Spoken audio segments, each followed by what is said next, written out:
Mari kita buka Kejadian pasal yang ke-41. Kita akan selesaikan Kejadian 41 dari ayat yang ke-33 hari ini.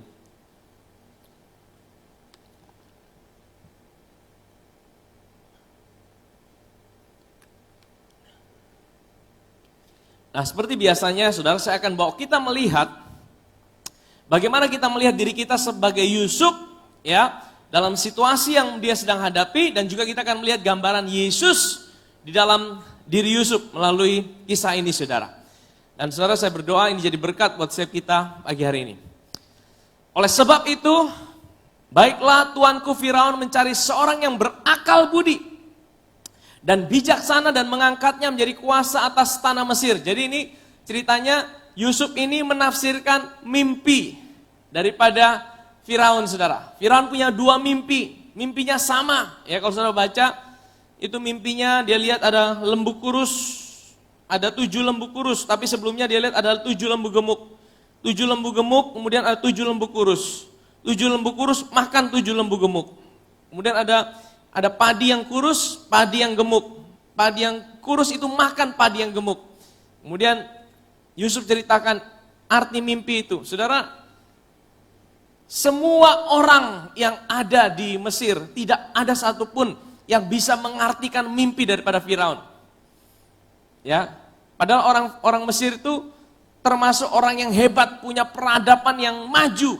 Salah satu kebudayaan yang paling tertua di dunia. Saudara bisa bayangkan, mereka punya ahli-ahli yang bisa mengubah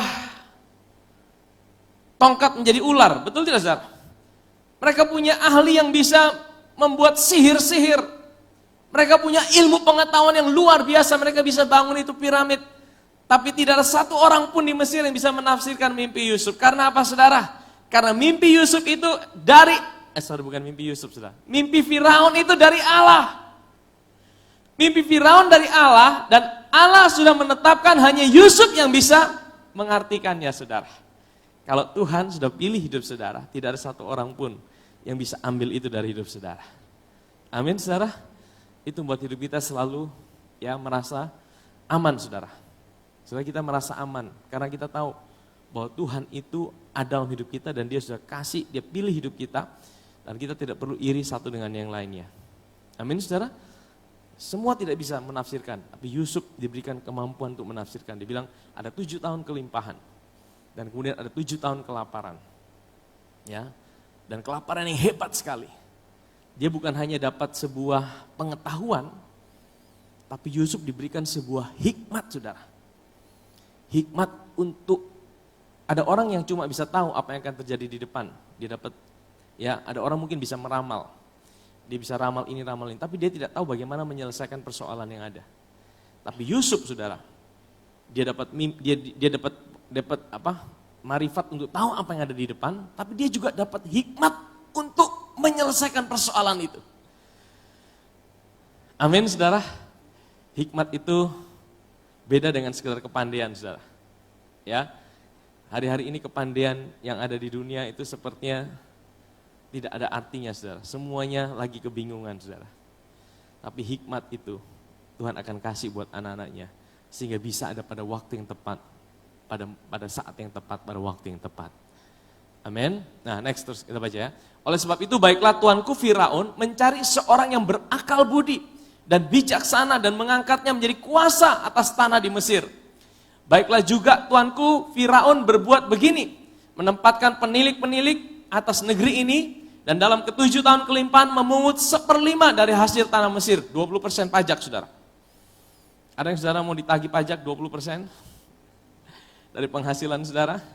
Ini 20%, saudara. Yusuf bilang, tagih pajak 20%. Orang Mesir bisa protes, saudara, bisa berontak, saudara. Tapi Firaun bisa tunduk itu sama Yusuf, saudara. Karena hikmat yang Tuhan kasih itu luar biasa. Dari mana Yusuf belajar ini, saudara? Dia belum pernah atur itu, saudara. Ya, next. Beginilah, mereka harus mengumpulkan segala bahan makanan dalam tahun-tahun baik yang akan datang ini. Dan di bawah kuasa tuanku Firaun menimbun gandum di kota-kota sebagai bahan makanan serta menyimpannya. Demikianlah segala bahan makanan itu menjadi persediaan untuk negeri ini dalam ke-7 tahun kelaparan yang akan terjadi di tanah Mesir, supaya negeri ini jangan binasa karena kelaparan ini. Jadi ini hikmat, saudara. Ini hikmat. Tadi dia menafsirkan mimpi itu pengetahuan.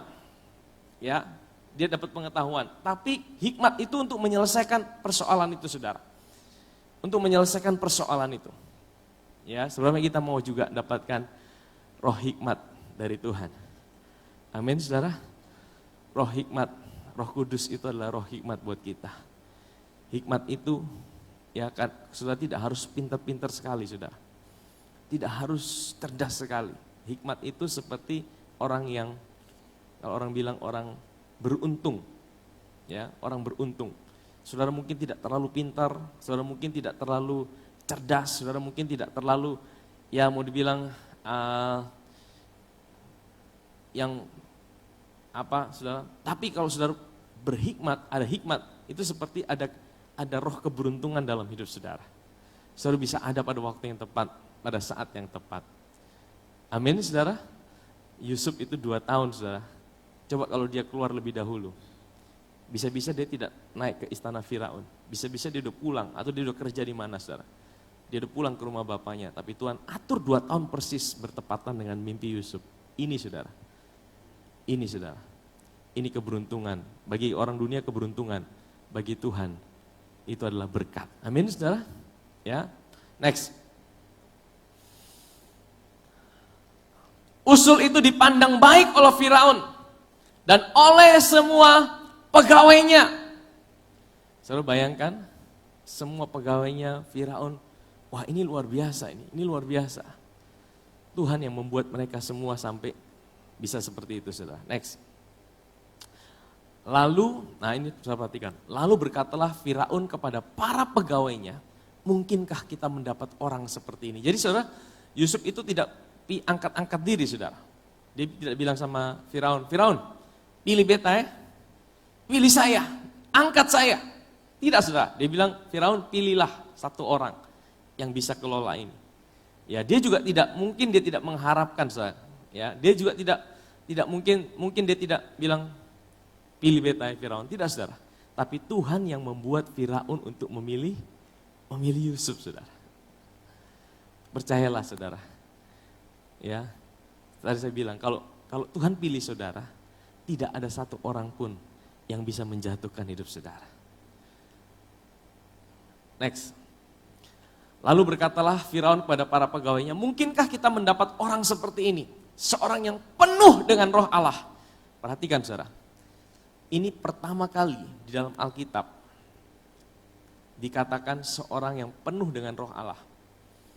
Ya, kata pertama, kalau saudara baca cara menafsirkan Alkitab, ada satu cara yang namanya first mention in the Bible. First mention itu adalah kapan kata pertama itu muncul dalam Alkitab, itu memiliki sebuah arti yang signifikan. Ketika itu pertama kali muncul dalam Alkitab, itu sebenarnya memiliki arti yang signifikan. Nah, kata seseorang dipenuhi oleh roh Allah, itu pertama kali Yusuf, saudara. Ya, dipenuhi oleh roh Allah. Nah, saudara, bukan berarti Yusuf itu mengalami kelahiran baru, saudara, pada waktu itu. Karena tidak seorang pun dalam perjanjian lama itu mengalami kelahiran baru. Seperti yang saya seringkali bilang bahwa kelahiran baru itu hanya bisa terjadi oleh karena karya Kristus. Ya, kebangkitan dan kematian dan kebangkitan Yesus, darah Yesus tercurah, itu yang buat seorang bisa mengalami kelahiran baru. Betul tidak, saudara? Ya, hanya oleh darah Yesus. Tapi Yusuf ini disertai oleh roh Allah itu menguasai hidupnya. Nah, saudara perhatikan, pertama kali disebut roh Allah menguasai seseorang, itu apakah ketika dia sedang berkhotbah, apakah ketika dia sedang melayani, ya. Saudara, pertama kali kata roh Allah memenuhi seorang, itu dalam Yusuf itu dia dia menafsirkan mimpi, saudara, untuk Firaun. Dia menafsirkan mimpi, dia dalam pekerjaannya dia. Saudara, artinya begini, saudara. Ya, kehadiran roh Allah dalam hidup saudara, hari ini saudara, Roh Kudus itu bukan sekedar tinggal di atas kita. tapi dia ada di dalam hidup setiap kita. Amin saudara, itu yang membedakan kita dengan Yusuf. Itu yang membedakan kita dengan orang-orang dalam perjanjian lama. Dengan Daud sekalipun. Roh Kudus itu tinggal dalam hidup saudara, menjadi satu. Nah, waktu dia tinggal dalam hidup kita, itu bukan hanya untuk pelayanan, saudara mungkin main musik, mungkin saudara sebagai penyanyi, asyir, pengkhotbah, bukan hanya untuk itu saudara. Bahkan dalam untuk setiap area kehidupan saudara, dalam pekerjaan saudara, dalam rumah tangga saudara, dalam setiap area kehidupan saudara, Roh Kudus itu ingin dia tertarik dengan setiap area kehidupan kita. Amin saudara. Karena pertama kali disebutkan Roh Allah memenuhi Yusuf, itu bukan ketika dia sedang berkhotbah, bukan ketika dia sedang menginjil, tapi ketika dia sedang ada di istana Firaun. Dia sedang ada dalam dunia sekuler. Artinya gini saudara, Tuhan itu bukan hanya tertarik ketika engkau melayani, ada di gereja, dalam setiap pelayanan yang ada. Tuhan itu tertarik dalam setiap area kehidupan saudara dan saya. Roh Kudus itu ada dalam kehidupan saudara dan saya. Dia mengurapi setiap kita. Amin saudara? Dia pakai setiap kita. Mungkin dalam bisnis saudara minta Tuhan kasih aku hikmat. Tuhan kasih aku jalan keluar. Mungkin saudara mengalami jalan buntu. Mungkin dalam rumah tangga saudara. Ya, Tuhan kasih aku roh hikmat. Saya percaya Tuhan juga tertarik dalam rumah tanggaku. Saya percaya Tuhan juga tertarik dalam pekerjaanku. Saya percaya Tuhan juga tertarik dalam studiku. Roh hikmat Tuhan ada menyertai aku ketika aku dalam studi. Roh hikmat Tuhan menyertai aku ketika aku ada dalam pekerjaan. Roh hikmat Tuhan menyertai aku ketika aku ada dalam rumah tangga. Saudara minta itu saudara. Minta itu, bangun kesadaran akan itu saudara. Saya percaya ya ini sebuah proses membangun kesadaran akan kehadirannya di dalam setiap area kehidupan kita. Amin saudara. Roh Allah menyertai Yusuf waktu dia ada di istana Firaun. Next. Kata Firaun kepada Yusuf, oleh karena Allah telah memberitahukan semuanya ini kepadamu, tidaklah ada orang yang demikian berakal budi dan bijaksana seperti engkau. Engkaulah yang menjadi kuasa atas istanaku, dan kepada perintahmu seluruh rakyatku akan taat. Hanya tahta inilah kelebihanku daripadamu. Saudara bisa bayangkan, kalau saudara jadi Yusuf, saudara kaget tidak saudara? Baru beberapa jam yang lalu, dia itu masih ada di penjara. Baru beberapa jam yang lalu, dia itu masih, orang Kupang mungkin bilang kemomos. Saudara tahu kemomos? Di penjara itu saudara, makan sulit, mandi sulit, semuanya dibatasi. Hanya dalam hitungan jam, dia langsung jadi orang nomor 2 di kerajaan itu. Saudara bisa bayangkan saudara. Saya percaya Yusuf juga kaget-kaget saudara. Yusuf itu juga kaget-kaget. Saudara tahu, ya saya percaya kalau Tuhan mau angkat seseorang itu saudara, ya tidak ada yang tahu saudara. Amin saudara. Nah kita harus tahu bahwa promosi itu datangnya dari Tuhan. Promosi itu datangnya dari Tuhan. Saya ingin kita baca satu ayat dalam Mazmur pasal yang ke-75.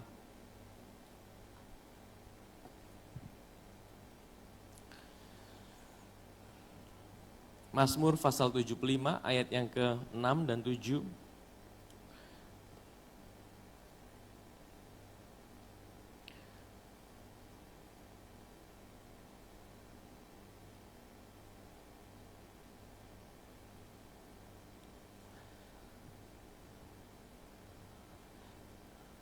Jangan mengangkat tandukmu tinggi-tinggi.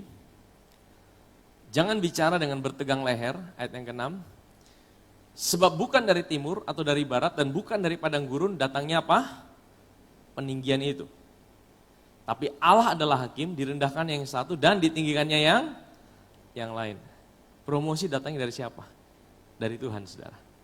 Ya, Kadang kita tidak mengerti. Saudara bisa bayangkan kalau saudara jadi Yusuf, ini satu contoh yang luar biasa saudara. Dia ada beberapa jam yang lalu, dia masih kemomos, dia masih seperti orang yang tidak memiliki pengharapan, ya. Tapi hanya dalam tempo beberapa jam, sepertinya dia langsung mengalami sebuah titik balik yang bukan biasa-biasa. Langsung jadi orang nomor 2 saudara. Di kerajaan itu, jadi Perdana Menteri. Ya Firaun bilang, lu atur semua. Bedanya sama saya cuma tahta ini saja. Kamu punya kuasa semuanya. Wow. Luar biasa saudara. Ya, makanya saudara jangan pernah berhenti datang pada Tuhan. Karena kita tidak pernah tahu. Kita tidak pernah tahu. Kalau Tuhan mau angkat seseorang, kadang-kadang dalam waktu yang kita tidak pernah bayangkan sebelumnya. Amin saudara. Ya, kita tidak pernah tahu waktunya. Dalam tempo beberapa jam, dia langsung diubahkan, saudara. Nah, saudara kalau jadi Yusuf, saudara kaget tidak, saudara? Kaget tidak, saudara? Kaget, saudara.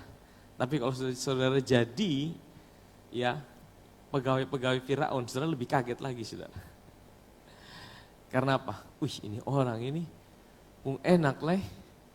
Tiba-tiba dalam satu malam, bahkan tidak satu malam, dalam beberapa jam dari penjara langsung jadi kita punya bos ini.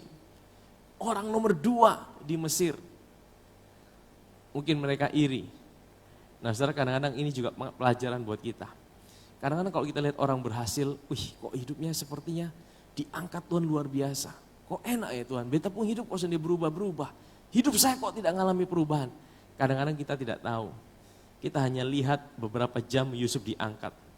Tapi kita tidak lihat 13 tahun dia telah melewati proses itu saudara.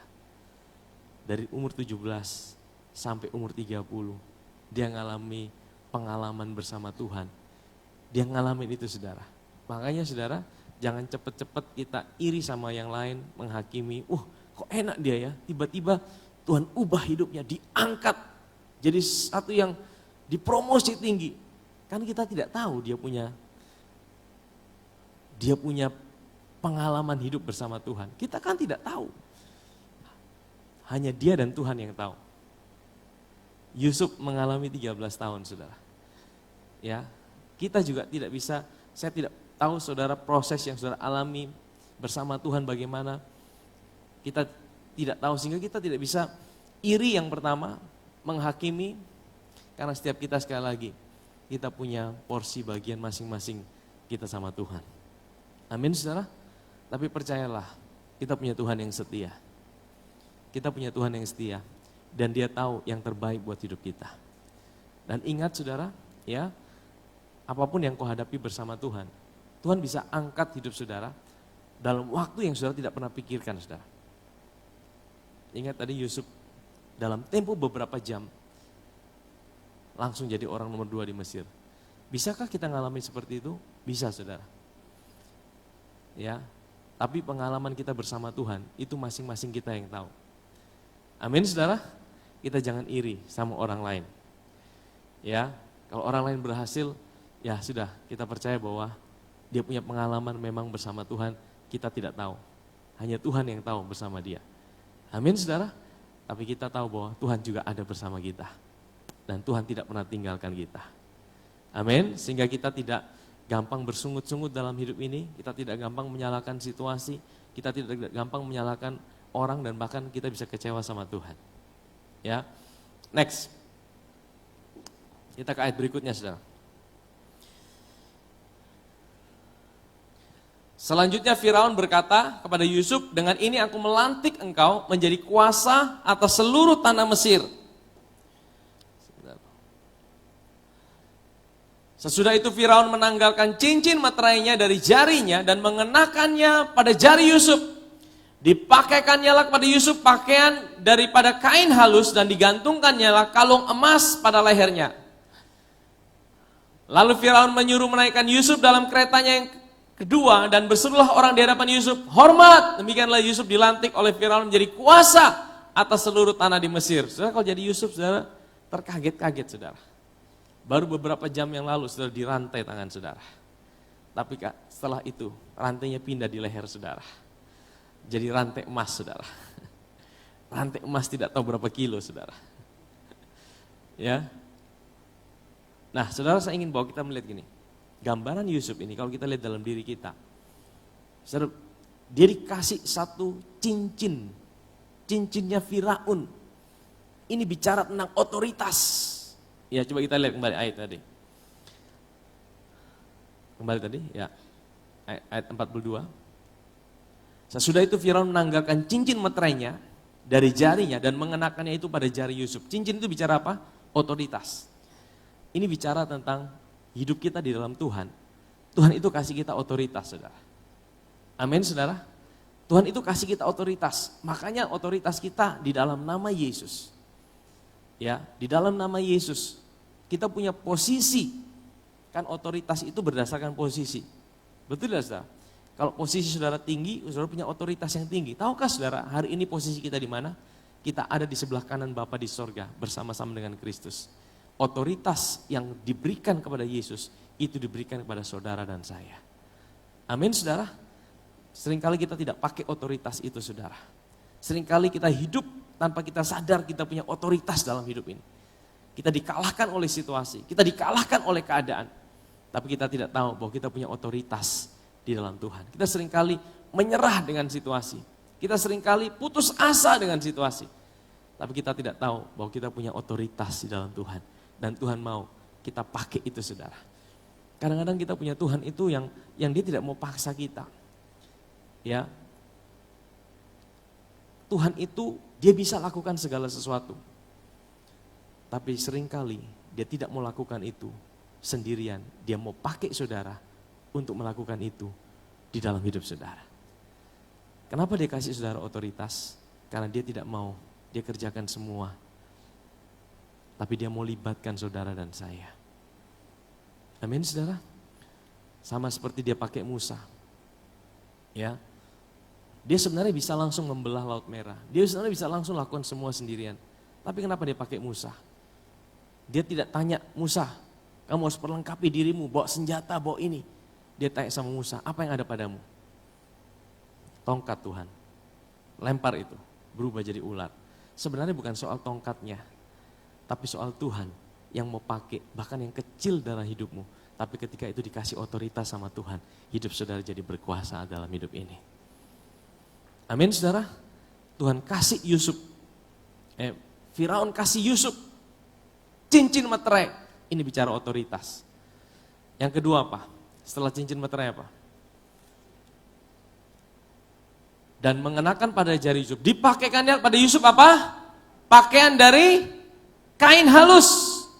Ini bicara jubah. Jubah ini apa? Jubah kebenaran. Identitas. Bukankah hari ini saudara juga dipakaikan jubah kebenaran oleh Tuhan? Amin, saudara. Jubah itu bicara jubah kebenaran. Ini bicara status kita hari ini dalam Tuhan. Otoritas, identitas, dua hal yang saling berkait satu dengan yang lain. Kalau saudara sadar identitas saudara, saudara punya otoritas. Saudara bisa punya otoritas karena saudara tahu siapa saudara dalam Kristus. Akulah orang benarnya Allah di dalam Kristus. Aku yang dibenarkan bukan karena perbuatanku. Aku yang dibenarkan oleh karena iman di dalam apa yang Yesus sudah kerjakan. Amin, saudara. Dan identitas itu yang menentukan otoritas di dalam kehidupan kita. Yusuf dipakaikan itu, saudara. Ini gambaran dari setiap kita waktu kita datang pada Tuhan. Dia kasih kita otoritas, dia kasih kita identitas. Amin, saudara. Emas ini bicara keilahian. Dia masukkan keilahiannya. Dia kalungkan itu di leher kita. Ya, itu bicara keilahian. Emas itu selalu bicara keilahian. Dalam hidup kita ada sesuatu yang ilahi, saudara. Kristus adalah hidup kita. Amin, saudara. Nah, terus next ayat 43. Berkatalah Firaun pada Yusuf, akulah Firaun tapi tidak dengan setahumu seorang pun tidak boleh bergerak di seluruh tanah Mesir. Lalu Firaun menamai Yusuf Zafnat Paaneah, nama Mesir. Serta memberikan Asnat anak Potifera, imam Dion, dan kepadanya menjadi istrinya. Demikianlah Yusuf muncul sebagai kuasa atas seluruh tanah Mesir. Nanti saya akan kembali ke ayat ini, saudara. Kita lewat dulu. Yusuf berumur 30 tahun ketika ia menghadap Firaun, raja Mesir itu. Sama dengan Yesus ketika dia mulai pelayanan umur 30 tahun. Maka pergilah Yusuf dari depan Firaun lalu dikelilinginya seluruh tanah Mesir. Tanah itu mengeluarkan hasil bertumpuk-tumpuk dalam ke-7 tahun kelimpahan itu. Maka Yusuf mengumpulkan segala bahan makanan ke-7 tahun kelimpahan yang ada di Mesir. Lalu disimpannya di kota-kota, hasil daerah sekitar tiap-tiap kota disimpan di dalam kota itu. Next. Demikianlah Yusuf menimbun gandum seperti pasir di laut sangat banyak, sehingga orang berhenti menghitungnya, karena memang tidak terhitung. Sebelum datang tahun kelaparan itu, lahirlah bagi Yusuf 2 orang anak laki-laki yang dilahirkan oleh Asnat, anak Potiferah, imam di On. Yusuf memberi nama Manasye kepada anak sulungnya, sebab katanya Allah telah membuat aku apa? Lupa sama sekali kepada kesukaranku dan kepada rumah bapakku. Dan kepada anaknya yang kedua diberinya nama apa? Efraim, sebab katanya Allah membuat aku mendapat anak dalam negeri kesengsaraanku. Dalam bahasa Inggris dikatakan fruitful, berbuah. Saudara tahu, dari 2 nama ini saudara, ini menggambarkan kondisi hati Yusuf. Yang pertama, anak yang pertama namanya siapa? Manasye. Artinya apa? Allah telah membuat aku lupa sama sekali kepada kesukaranku. Jadi saudara perhatikan, Yusuf berkata, bukan dia yang bisa membuat dia lupa akan kesukarannya. Seringkali ada banyak hal buruk dalam hidup kita. Ada banyak sakit hati yang kita alami, yang tidak bisa kita lupakan dalam hidup ini. Ya, ada banyak yang pahit yang membuat kita, saudara tahu, ini seperti sebuah aturan. Begitu Yusuf bisa melupakan segala yang pahit dalam hidupnya, segala kesukarannya, oleh karena Tuhan, dia bilang Allah yang buat aku bisa lupakan itu. Maka hidupku berbuah. Aku melahirkan anak yang kedua, namanya Efraim. Ini seperti sebuah pola. Tuhan ingin, apapun masa lalu saudara, apapun hal yang pahit dalam hidup saudara, Tuhan ingin engkau lupakan itu. Saudara, memang tidak mudah saudara. Kalau saudara pernah mengalami situasi, saudara disakiti, saudara dikecewakan, ya, saudara mengalami hal-hal yang buruk dalam hidup saudara, memang tidak mudah untuk melupakan itu. Sama seperti Yusuf tidak mudah melupakan bagaimana dia dikhianati oleh kakak-kakaknya, bagaimana dia mau dibunuh, dia mau dijual, bagaimana dia dilupakan. Tapi di firman Tuhan dia bilang Allah telah membuat aku melupakan. Artinya kunci untuk buat kita bisa melupakan yang ada di masa lalu kita, itu bukan karena kekuatan kita. Mungkin saudara sudah berusaha, Tuhan aku tidak mau ingat hal yang pahit, Tuhan aku tidak mau ingat hal yang buruk, tapi aku tidak mampu Tuhan. Aku mau datang padamu, Engkaulah kekuatanku Tuhan, untuk aku bisa lupakan hal-hal yang buruk dalam kehidupanku. Saudara ingat Tuhan bilang, kalau dalam perjanjian lama kita harus mengampuni supaya kita diampuni, betul? Kalau kita tidak mengampuni, Bapa di surga tidak mengampuni hidup kita. Tapi dalam perjanjian baru, Rasul Paulus ajarkan begini, hendaklah kamu saling mengampuni, sebagaimana Allah di dalam Kristus telah mengampuni kamu. Jadi kuncinya kita bisa mengampuni dan melupakan masa lalu kita, apa yang buat kita pahit apa saudara. Waktu kita sadar akan pengampunan Tuhan terus, sadar akan penerimaan Tuhan, sadar akan cinta Tuhan. Waktu kita sadar akan itu saudara, itu yang buat kita bisa lupakan Tuhan. Waktu kita dibuat terpesona dengan kasih Tuhan, itu buat kita bisa lupakan masa lalu hidup kita. Amin saudara. Ya, saya percaya mungkin di tempat ini, atau saudara yang sedang nonton, mungkin saudara terbelenggu dengan masa lalu saudara. Saudara terbelenggu dengan apa yang ada di masa lalu saudara. Buat saudara sakit, buat saudara pahit. Tapi Tuhan mau lepaskan hidup kita. Caranya bagaimana? Tuhan yang melepaskan hidup kita. Dengan apa? Sadar akan pengampunannya, cintanya di dalam hidup kita. Amin saudara. Ya, Tuhan sendiri tidak ingat-ingat masa lalu kita. Dia bilang, aku telah melupakan ya masa lalumu. Di dalam Kristus engkau adalah ciptaan yang baru. Yang lama sudah berlalu, yang baru telah datang. Amin saudara. Tuhan berkata, aku tidak ingat-ingat apa yang ada di masa lalumu. Seringkali kita yang dibuat ingat-ingat terus, saudara. Iblis selalu ingatkan kita akan kelemahan kita, kegagalan kita. Tapi Tuhan mau ingatkan kita, siapa diri kita hari ini yang ada dalam Kristus. Amin, saudara. Tuhan ingatkan kita akan masa depan kita di dalam Dia. Ya, nah waktu kita bisa lupakan masa lalu kita, masa lalu berupa hal-hal yang sulit, apa yang buat kita pahit, maka firman Tuhan katakan, Dia melahirkan anak yang kedua, namanya siapa? Efraim. Itu adalah artinya fruitful, berbuah. Buah itu dilahirkan ketika engkau bisa lupakan apa yang ada di masa lalu hidup saudara. Amin, saudara? Ya. Nah, tapi bukan berarti dia lupakan kasih setia Tuhan dalam kehidupannya. Nah, terus next. Setelah lewat 7 tahun kelimpahan yang ada di tanah Mesir itu, mulailah datang 7 tahun kelaparan, seperti yang telah dikatakan Yusuf, dalam segala negeri ada kelaparan, tapi di seluruh negeri Mesir ada roti. Ayat 55. Ketika seluruh negeri Mesir menderita kelaparan dan rakyat berteriak meminta roti kepada Firaun, berkatalah Firaun kepada semua orang Mesir, pergilah kepada Yusuf, perbuatlah apa yang akan dikatakannya kepadamu. Habis sudah?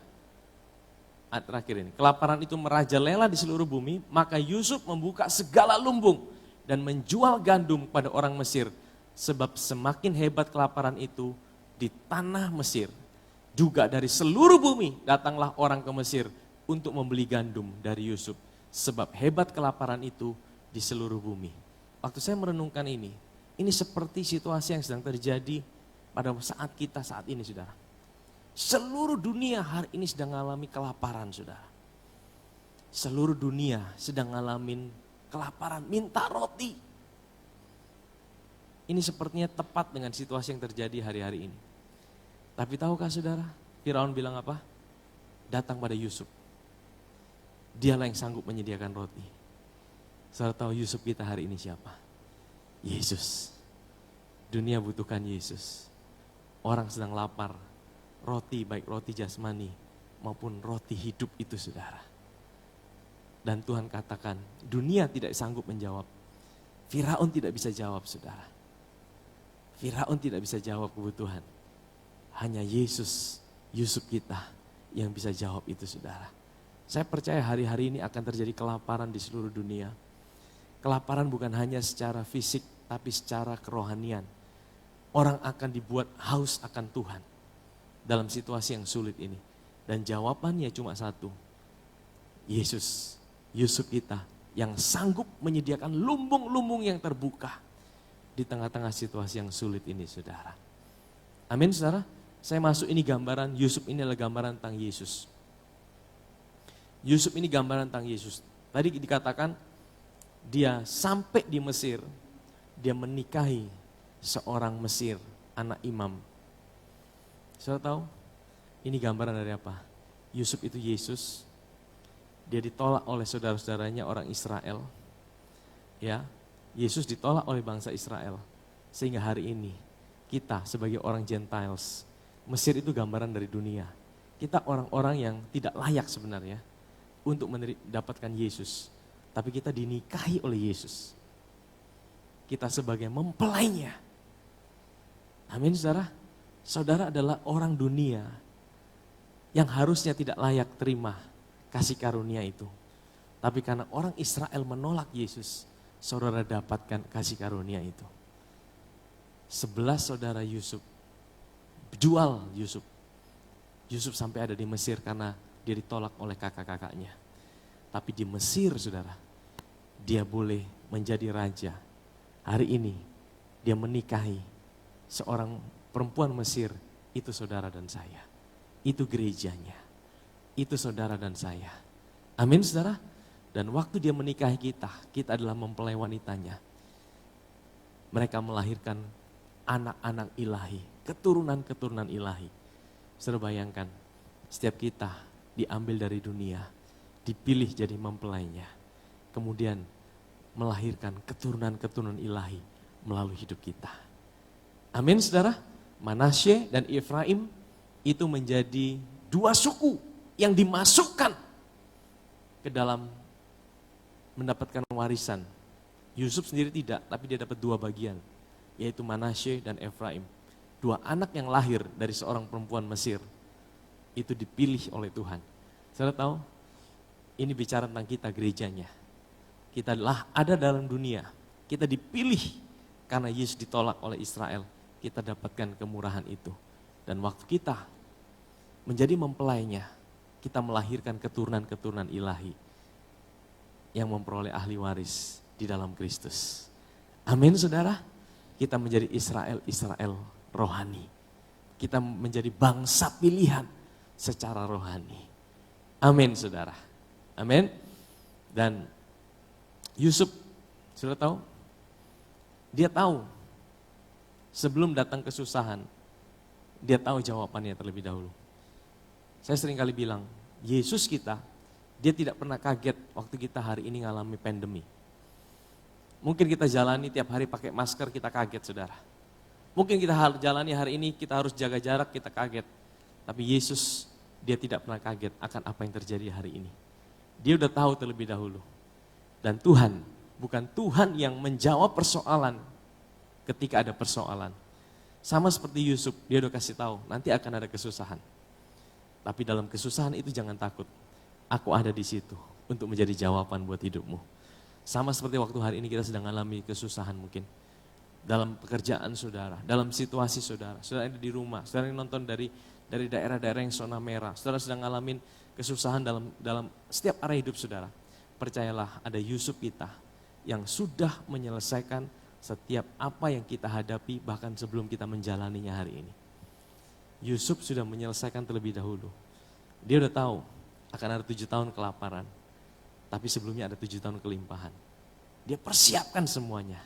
Hari ini saudara, Yesus kita udah menyelesaikan segala sesuatu. Bahkan untuk apa yang akan kita hadapi hari ini. Kita tidak tahu persiapannya. Mungkin kita seperti orang Mesir ditagih. Jahat sekali 20% ini. Pajak 20%. Kita tidak mengerti. Sama seperti Yesus waktu dia naik di atas kayu salib, dia menyelesaikan segala sesuatu. Kita tidak tahu. Kita masih orang berdosa. Tapi hari ini ketika kita terima dia, kita percaya dia sudah menyelesaikan segala sesuatu buat hidup kita. Jawaban untuk setiap pergumulan kita, jawaban untuk setiap apa yang akan kita hadapi dalam hidup ini, dia sudah bayar terlebih dahulu. Dia sudah persiapkan terlebih dahulu. Bagian kita adalah datang pada Yusuf kita. Datang pada Yusuf kita hari ini. Dia adalah Yusuf yang menyediakan lumbung-lumbung yang terbuka dan tidak pernah kekurangan. Semua dunia kekurangan, semua daerah ngalamin kekeringan. Hanya satu Yusuf yang bisa buka lumbung itu dan roti tetap tersedia. Siapa Yusuf kita hari ini? Yesus. Hari-hari ini Tuhan mau ingatkan, datang pada Yusuf kita, datang pada Yesus yang menjadi roti hidup buat kita. Dia menjadi sumber kekuatan di dalam apa yang kita hadapi. Amin saudara, mari kita datang pada Tuhan.